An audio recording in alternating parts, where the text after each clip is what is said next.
오늘 우리에게 주신 하나님의 말씀은 에스겔 48장 30절에서 35절까지 말씀입니다. 그 성읍의 출입구는 이러하니라. 북쪽의 너비가 4,500척이라. 그 성읍의 문들은 이스라엘 지파들의 이름을 따를 것인데 북쪽으로 문이 셋이라. 하나는 르우벤 문이요 하나는 유다 문이요 하나는 레위 문이며 동쪽의 너비는 4,500척이니 또한 문이 셋이라. 하나는 요셉 문이요 하나는 베냐민 문이요 하나는 단 문이며 남쪽의 너비는 4,500척이니 또한 문이 셋이라. 하나는 시므온 문이요 하나는 이사갈 문이요 하나는 스불론 문이며 서쪽도 4,500척이니 또한 문이 셋이라. 하나는 갓 문이요 하나는 아셀 문이요 하나는 납달리 문이며 그 사방의 합계는 18,000척이라. 그날 후로는 그 성읍의 이름을 여호와 삼마라 하리라. 아멘.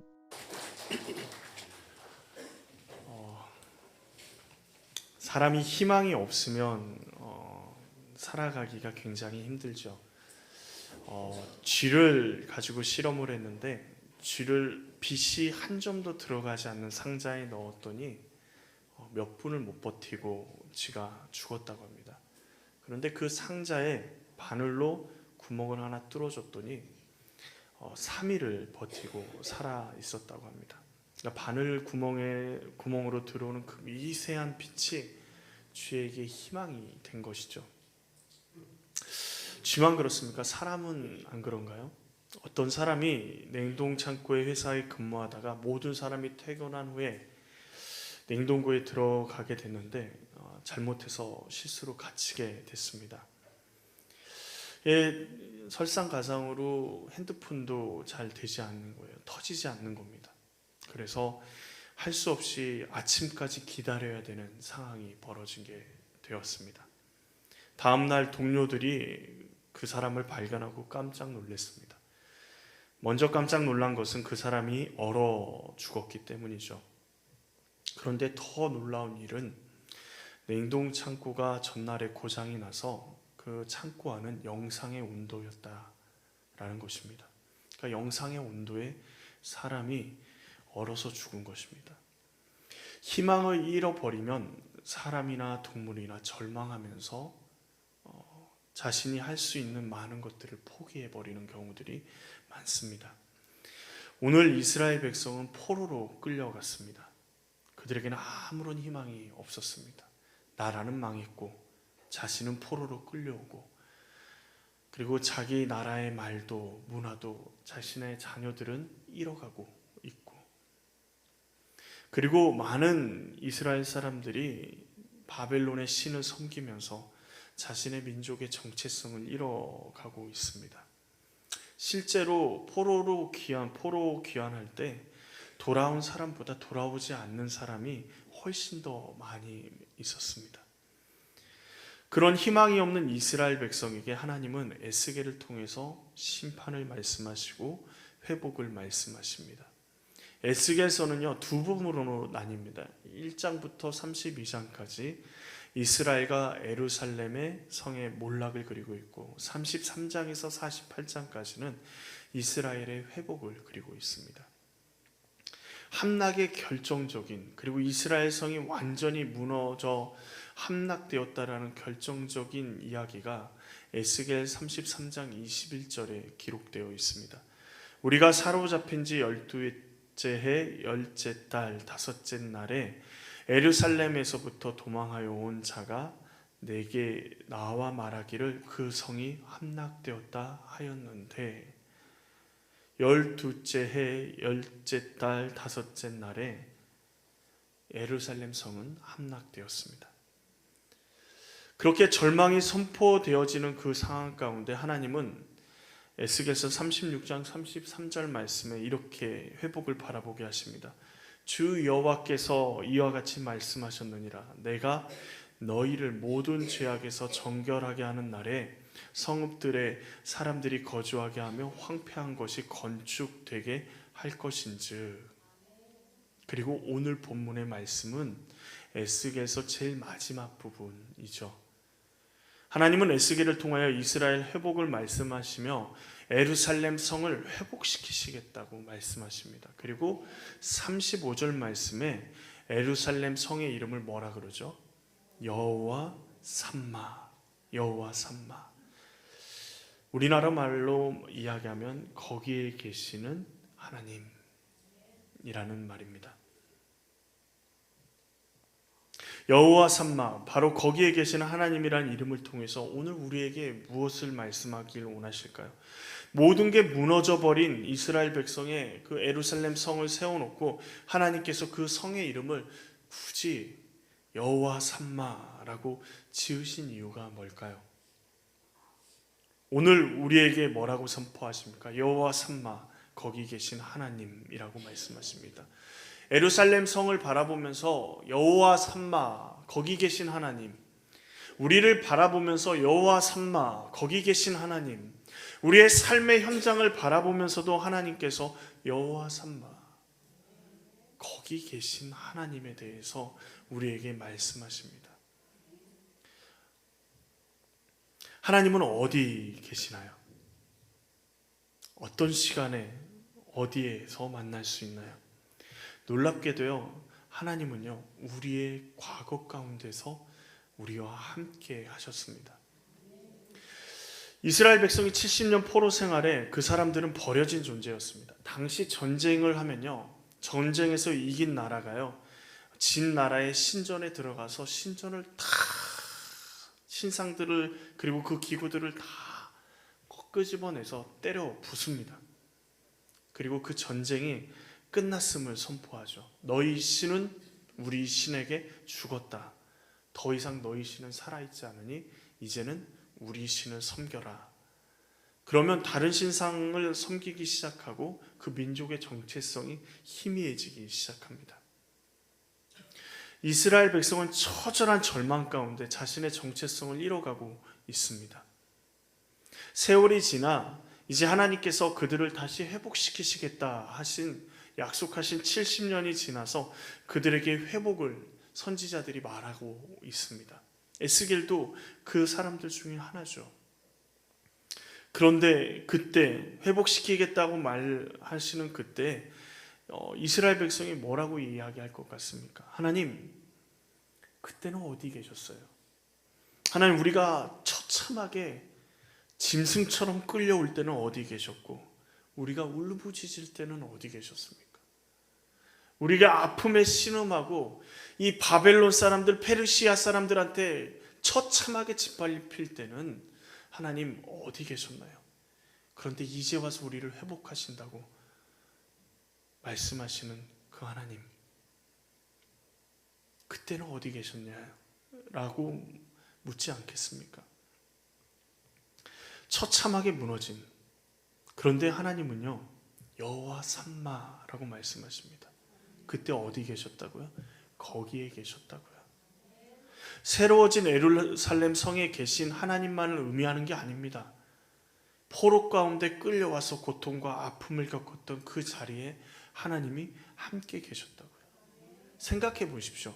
하나님이 함께 계시지 않았다면 포로로 끌려가서 70년이 지났습니다. 많은 이스라엘 사람들이요, 바벨론 신을 섬기면서 바벨론 사람처럼 살아갑니다.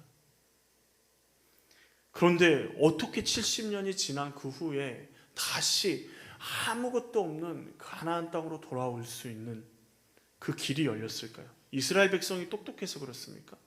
다니엘처럼 똑똑한 사람들이 그 길들을 전부 다 열어가기, 느헤미야처럼 그 길들을 열어갔기 때문에 그렇습니까? 아니요, 그건 불가능한 일입니다. 민족의 정체성도 사라질 만한 그 시간 동안에 그들을 하나님이 다시 회복시키시고 가나안 땅으로 포로에서 끌려갔던 그들을 귀환시키셨습니다. 그들의 힘이 아니에요. 나라가 망해버린 그들이 돌아올 수 있었던 이유는 그들의 힘도 아니고 그들의 능력도 아니었습니다. 하나님이 그들과 함께 계셨기 때문이죠. 그래서 그 고난 가운데 여호와 삼마, 하나님을 고백하면서 다시 하나님의 백성의 자리로 돌아오게 됩니다. 거기에 함께 계셨던, 그 순간에 함께 계셨던, 그들과 함께 계셨던 하나님이 함께 계셨기에 가능했다라는 것이죠. 우리의 지나온 시간은 어떻습니까? 평탄하셨습니까? 수많은 어려움들과 역경들이 우리 가운데 있지 않으셨나요? 지금 가만히 돌아보면 아찔한 순간이 없으셨나요? 그 시절을 한번 떠올려 보십시오. 하나님이 안 계셨던 것 같은 그 시절에 하나님의 그 손길을 한번 찾아보십시오. 하나하나 찾아볼 때 우리의 아픔을 아시고 우리의 고통 가운데 우리가 혼자라고 생각했던 그 순간 가운데 하나님은 깊이 있게 함께하고 계셨습니다. 침묵하시는 것처럼 보이지만 그 어두움을 뚫고 지금 이 자리에 나올 수 있었던 것, 지금 여기까지 우리가 서 있을 수 있었던 것은 하나님이 함께 계셨기 때문입니다. 우리와 함께 하신 하나님을 우리의 지나온 삶 속에서 찾아보시면 뚜렷한 흔적이 보이실 겁니다. 하나님은 결코 우리를 홀로 두지 않으셨습니다. 그래서 여호와 삼마, 그 과거에 우리의 삶의 그 현장 가운데 하나님이 함께 하셨다. 그러기 우리의 지나온 세월이요, 헛된 세월인 것 같고 모든 게 무너진 세월인 것 같아도요, 그 세월 가운데 여호와 삼마, 거기 계신 하나님이 계시기에 우리의 삶은 너무도 중요한, 너무도 소중한 삶인 것입니다. 또한 두 번째로, 하나님은 과거에만 계셨나요? 지금 우리와도 함께 계십니다. 사탄은요, 우리가 끊임없이 죄책감 가운데 빠지게 합니다. 조그마한 죄를 지어도 우리가 죄를 지으면 뭐라 그러죠? 야, 지금 하나님이 침묵하시는 이유가 뭔 줄 알아? 하나님이 너에게 말씀하지 않으시는 이유가 뭔 줄 알아? 너의 죄 때문이야. 너가 얼마나 잘못을 했는데 그게 용서받을 수 있을 것 같아? 하나님이 그래서 너에게 침묵하시는 거야. 너는 버림받았어 라고 끊임없이 우리에게 이야기합니다. 우리의 죄를 놓고 정죄하고 정죄합니다. 하나님께 도움을 바란다는 것이 얼마나 염치 없는 일인지 우리 스스로 그냥 자포자기하게 만듭니다. 그렇지 않아도 좌우를 둘러봐도, 우리 상황을 봐도 하나님이 떠나신 것 같이, 하나님의 도움이 없는 것 같은 상황 가운데 우리가 처해 있습니다. 그러기에 사단의 음성이 신빙성이 있는 것 같아요. 그러나 여호와 삼마, 지금 하나님이 거기에 우리와 함께 계신다라는 그 믿음의 고백을 믿으시고 눈을 들어 하나님을 바라보십시오. 우리의 눈이 가리워져서 하나님이 안 계시는 것처럼 보입니다. 그런데 우리가 세상을 바라보기 때문에 하나님이 안 보이시는 것처럼 보여요. 그러나 지금 우리와 함께하고 계십니다. 엠마오로 내려갔던 두 제자, 예수님이 십자가에 달려 죽으셔서 이제 고향이나 가서 살아야 되겠다 생각하고 내려가는 그 두 제자에게 길에서 누가 나타나십니까? 예수님이 나타나십니다. 예수님이 그들 옆에서 같이 걸어가며 이야기하며 가는데도 그들은 알아보지 못합니다. 왜 알아보지 못했을까요? 자신이 그렇게 사랑했던 예수님, 그 예수님을 왜 알아보지 못했을까요? 부활하신 주님을 죽은 자 가운데서 찾아보니까, 찾고 있으니까, 죽은 자 가운데서 찾고 있으니 부활하신 주님이 보이지 않는 것입니다. 주님이 그 눈을 열어주자 그들은 그제서야 예수님인 것을 깨닫습니다. 우리가 보지 못한다고, 우리와 함께하지 않는다고 생각하지 마십시오. 주님은 우리와 함께하고 계십니다. 미국의 중년 부부가 행복하게 금술 좋게 살고 있었습니다. 모든 사람의 부러움을 사는 부부였죠. 그런데 아내의 시력이 점점 떨어지는 겁니다. 그래서 그 시력을 회복하기 위해서 수술을 시도하다가 결국 뜻하지 않게 수술이 잘못되는 바람에 두 눈을 다 실명하게 됐습니다. 그 아내는 좌절했지만 사랑하는 아내가 있고, 남편이 있고, 그리고 일상을 포기하지 않고 일상의 삶을 붙들고 도전하고 살아가기로 결단하고 나아갔습니다. 그래서 직장도 그만두지 않았어요. 그 후에 어떻게 했겠습니까? 사랑하는 남편이요, 매일같이 아내를 직장까지 데려다주고 그리고 퇴근 시간이 되면 데리러 오는 시간들을 보냈습니다.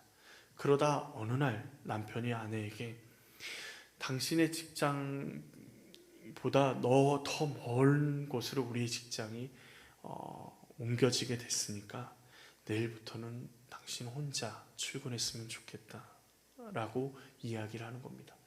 그 아내 마음 가운데 섭섭한 마음이 들었습니다. 그도 그럴 것이 내일 직장이 멀어졌으니까 내일부터 당신 혼자 출근해라. 그렇게 얘기하기보다 어떻게 하길 원할까요? 좀 멀어졌으니까 좀 아침에 서둘러야 될 것 같아. 그래서 조금 아침에 일찍 당신이 출근해도 될까? 라는 질문과 함께 이렇게 출퇴근을 같이 하면 좋을 것 같은데 남편은 단호하게 내일부터는 당신 혼자 출퇴근을 해야 될 것 같아 라는 그 말에 아내는 밤새 배신감과 섭섭함에 그 밤을 지냈습니다. 그래도요, 그 남편에 대한 그런 섭섭한 마음, 배신감까지 느꼈던 그 마음을 가지고 남편에게 내가 당당하게 당신이 없어도 내가 거기를 다닐 수 있다, 직장을 다닐 수 있다 라는 것을 보여주기 위해서 다음날 혼자 길을 나섭니다. 지팡이를 짚고 버스를 타고 내리면서 넘어지기도 했죠. 그럴 때마다 서러움이 복받쳐서 울기도 했습니다. 그런데 사람이 계속 하다 보면 익숙해지잖아요. 그래서 적응을 하고 이제 혼자서도 아무런 어려움 없이 직장을 다니기 시작했는데 2년이 지난 어느 날 아내가 버스를 타고 직장을 가던 중에 버스 운전기사가 이렇게 말했습니다. 아주머니는 정말 행복하신 분이세요. 어떻게 매일 남편이 항상 함께 버스를 타고 함께 옆에 앉아서 아주머니가 직장 건물에 들어갈 때까지 지켜보시다가 손을까지 흔들어 주시니 얼마나 좋으신가요? 운전기사의 이 말을 들은 아내의 눈에서는요, 눈물이 흘렀습니다. 자신은 혼자라고 생각했는데, 그래서 얼마나 많이 울었는데 그 모습을 남편이 곁에서 계속 지켜보고 있었다라는 것입니다. 그 남편의 마음은 어땠을까요? 쓰러지고 넘어지는 그 아내를 붙잡아 일으켜 세워주고 싶진 않았을까요? 울고 있는 그 아내를 찾아가서 따뜻하게 안아주고 싶진 않았을까요? 그러나 아내를 사랑하는 마음으로 그 모든 것을 참았습니다. 자신이 없어도 일을 할 수 있도록, 자신이 없어도 그 회사를 갈 수 있도록 참아 주었습니다. 위험하지 않게만 지켜봐 주었죠. 하나님은 이 아내의 남편처럼 우리를 어려움 가운데, 어두움 가운데 홀로 둔 것처럼 우리가 생각할 때에도 우리를 지켜보시고 지켜주시고 계시는 겁니다. 그런데 그 하나님의 마음은 어떠할까요? 우리가 쓰러지고 하나님 어떻게 저한테 이러실 수 있습니까? 라고 울부짖고 그 마음이 아파서 힘들어할 때 하나님의 마음은 어떠실까요? 우리를 사랑하심으로 참고 계시는 것이죠. 우리는 과거에도 현재에도 하나님은 우리와 함께하고 계십니다. 어떻게 그렇게 확신할 수 있냐고요? 예수님이 약속하셨거든요. 마태복음 28장 20절 하반절이 뭐라 그러시죠? 내가 세상 끝날까지 너희와 항상 함께 있으리라 말씀하셨어요. 세상 끝날까지 너희와 항상 함께 있으리라.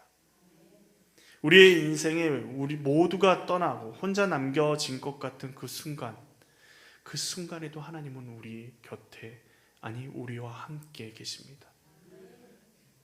그런 우리를 바라보면서 사람들이 얘기해요. 여호와 삼마라고요. 거기에 너와 하나님이 함께 하신다고. 과거에도 그랬고 지금도 너와 하나님이 함께 하신다라고 우리를 향해서 이야기하는 겁니다. 그렇다면 과거, 현재는 하나님이 함께 하시고 그러면 미래는요? 놀랍게도 미래도 우리와 함께 하신다라고 이야기합니다. 사람에게 미래가 없다라는 것은 절망적일 수밖에 없습니다. 미래에 대한 두려움 때문에 사람들이 살아가죠. 모든 사람은 시한부 인생을 살아갑니다. 그런데 시한부 선고를 받은 사람은요, 절망의 그림자가 그의 마음을 사로잡기 쉽습니다. 그런데 조금만 생각해 보면요, 인생은 누구나 시한부 인생이죠. 죽음이라는 관문을 향해서 끊임없이 살아갑니다. 그런데 시한부 인생을 선고받은 사람은, 병으로 선고받은 사람은 자신이 언제쯤 죽을지를 아는 것이고, 선고받지 않은 사람은요, 자신이 언제 죽을지는 모르지만 한계 가운데 시한부 인생을 살아간다라는 차이뿐이죠. 그러니까 죽을지를 아느냐, 언제 죽을지 모르느냐의 차이뿐인 것입니다. 그런데 여호와 삼마, 우리 하나님은요, 우리의 미래 그 순간까지도 거기에 함께 계신다라고 말씀하십니다. 하나님께서 거기에 계시기에 우리의 미래는 희망이 있는 겁니다. 우리에게는 소망함이 있는 거예요. 미래에 우리와 함께 하시는 하나님을 바라보면요, 오늘 우리의 삶과 함께 하시는 하나님, 그 하나님이 우리를 어디로 이끌어 가세요? 그곳으로 이끌어 가신다라는 것입니다. 거기서 죽음이 끝나는 것이 아니라 우리가 가야 할 하나님의 나라를 우리는 바라볼 수 있는 것이죠. 우리 예수님이 우리의 초소를 예비하시러 그곳에 계십니다. 그래서 세상 사람들은 상상할 수 없는 미래를 우리는 바라볼 수 있게 되는 거예요. 세상 사람들은요, 죽음을 생각해야 될 미래를, 우리는 하나님의 나라를 생각할 수 있는 사람이 되는 것입니다. 오래전 미국의 라이언 화이트라는 13살짜리 소년이 수술을 하다가 수혈이 잘못돼서 에이즈에 걸리게 됐습니다. 그런데 그 소년이 얼마나 밝게 생활하든지 그 병상에 있는 그 소년을 방송국에서 촬영하고 갔습니다. 그러자 많은 사람들이 그 소년을 방문했어요. 많은 유명인들이 방문하고 격려하고 찾아왔습니다. 그러다 점점 병세가 악화되어서 죽음의 순간이 다가오자 아이 아빠가 절절한 마음으로 아이에게, 아들아, 내가 이제 너에게 더 이상 해줄 게 없구나, 아무것도 해줄 게 없구나 라고 이야기했다고 합니다. 그때 그 소년이 아빠를 위로하면서 이렇게 이야기했다고 합니다. 아빠, 무슨 소리예요? 엄마 아빠가 나를 어렸을 때 교회에 데리고 가주셨고, 그곳에서 나는 예수님을 영접하고 그래서 영생을 선물로 받았잖아요. 이제 저는 언제든지 예수님이 계신 천국에 갈 수 있어요. 그것보다 더 좋은 선물이 어디 있겠어요? 아이는 죽어갑니다. 정말 불행하게 생각되는 처참한 병으로 죽어가지만 그 아이의 마음 가운데는 미래를 선물로 받았습니다. 여호와 삼마, 거기 계시는 하나님, 그 하나님을 그 아이는 선물로 받아가지고 누리고 있는 거예요. 누구나 죽음을 향해 가고 있습니다. 예수님을 전하는 것, 그것은요, 어떻게 보면요, 그 사람에게 미래를 선물하는 것입니다. 과거에도 현재에도 미래에도 하나님은 우리와 함께 계셨어요. 그러기에 우리를 바라보고 뭐라 그럴까요? 사람들이요, 여호와 삼마, 너희와 함께 계신 하나님, 거기에 함께 계시는 하나님이라고 말할 것입니다. 놀랍게도요, 31절 말씀을 한번 보십시오. 그 성읍의 문들은 이스라엘 지파들의 이름을 따를 것이다 라고 얘기합니다. 완전히 사라져버린 나라 이스라엘, 70년이 나라가 망한 지 70년이 된 이 나라의 지파의 이름이 무슨 의미가 있겠습니까? 그런데 누가 기억해요? 하나님이 기억하신다라는 것입니다. 이스라엘 백성은 포로기 동안에 하나님을 잊어버리고 원망하며 살았을지 모르지만 하나님은 그들을 기억하셨습니다. 그 이름을 하나하나 기억하십니다. 그 지파의 각각의 이름을 기억하세요. 우리는 잊어버린 것 같고 하나님이 우리와 함께 하시지 않는다라고 이야기할지 모르지만 하나님은 우리의 이름을 기억하신다라는 것입니다. 포로로 끌려가 모든 것을 잃어버리고 자신의 이름조차 바벨론식으로 이름을 바꾸며 살아가고 모든 것을 잃어버리는 우상 숭배의 현장, 그 한복판에서 살아가는 그들에게 하나님은 그들의 이름을 예루살렘 성의 문들의 이름으로 하나하나 새기셨습니다. 하나님은 우리의 어떠함과 상관없이 우리를 기억하십니다. 예수 그리스도를 구주로 영접한 우리의 이름을 하나하나 기억하시고 알고 계십니다. 내 이름 아시지요? 라는 찬양이 있습니다. 그 찬양의 가사가 이렇습니다. 나를 지으신 주님 내 안에 계셔 처음부터 내 삶은 그의 손에 있었죠. 그는 내 아버지 난 그의 소유 내가 어딜 가든지 날 떠나지 않죠. 내 이름 아시죠? 내 모든 생각도 내 흐르는 눈물 그가 닦아주셨죠. 아바라 부를 때 그가 들으시죠. 하나님은요 우리의 이름을 아십니다. 하나님이 우리의 이름을 아신다라는 게 어떤 의미입니까? 우리의 삶이 주님의 손에 있다라는 것입니다. 우리를 떠나지 않는다라는 것입니다. 우리가 아프고 힘들어할 때, 우리가 눈물을 흘릴 때 우리의 눈물을 닦아주신다라는 것입니다. 하나님은 우리의 이름을 기억하십니다. 그리고 우리의 인생도 함께 하셨습니다. 그리고 앞으로 오실 하나님의 나라도 바라보게 하십니다. 여호와 삼마, 그게 누구의 이름입니까? 바로 오늘 우리의 이름입니다. 여호와 삼마, 우리와 함께 하시는 하나님. 모든 사람들이 여호와 삼마, 저 사람은 저 사람과 하나님은 저 사람과 함께 계셔 라는 그 고백을 할 수밖에 없게 되는 사람, 그분이 바로 우리고 그렇게 만드시는 분이 우리 하나님이십니다. 우리가 이 찬양을 한번 해볼까요? 나를 지으신 주님 내 안에 계셔 처음부터요 우리의 마지막 그 순간까지 우리의 인생은 주님의 손에 있습니다.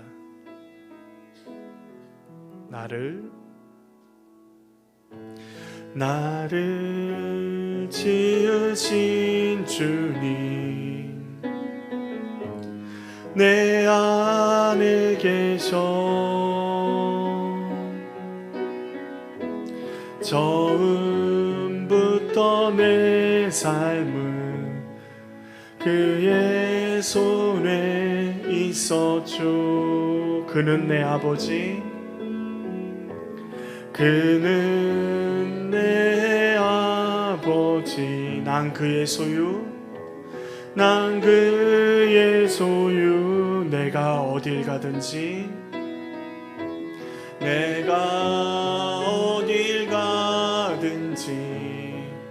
날 떠나지 않죠. 내 이름 아시죠?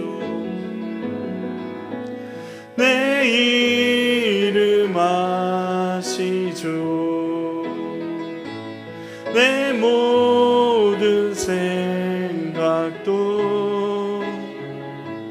내 흐를 때 그가 들으시죠. 내 이름 아시죠? 내 이름 아시죠? 내 모든 생각도 내 모든 내 흐르는 눈물 내 흐르는 눈물 그가 닦아주셨죠. 우리 지금 이 시간 우리 같이 기도하기로 합니다.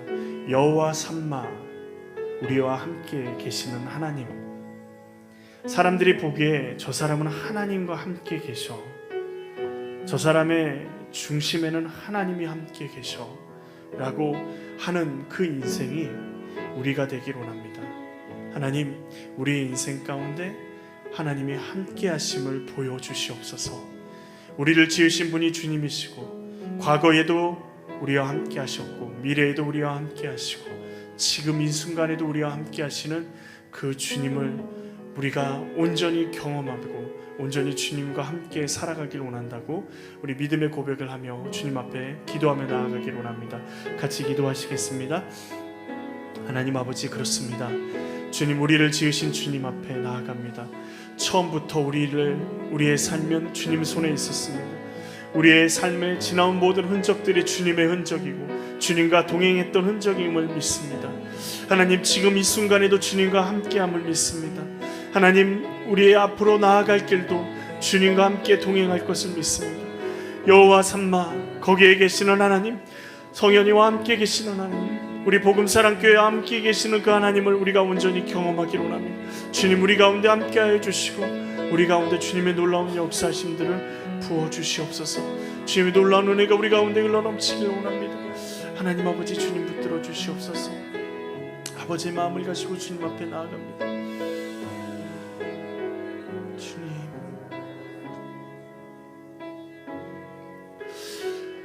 지금 이 시간 우리 한 가지 더 놓고 기도하기를 원합니다. 우리의 자녀들을 축복하며 기도하기를 원합니다.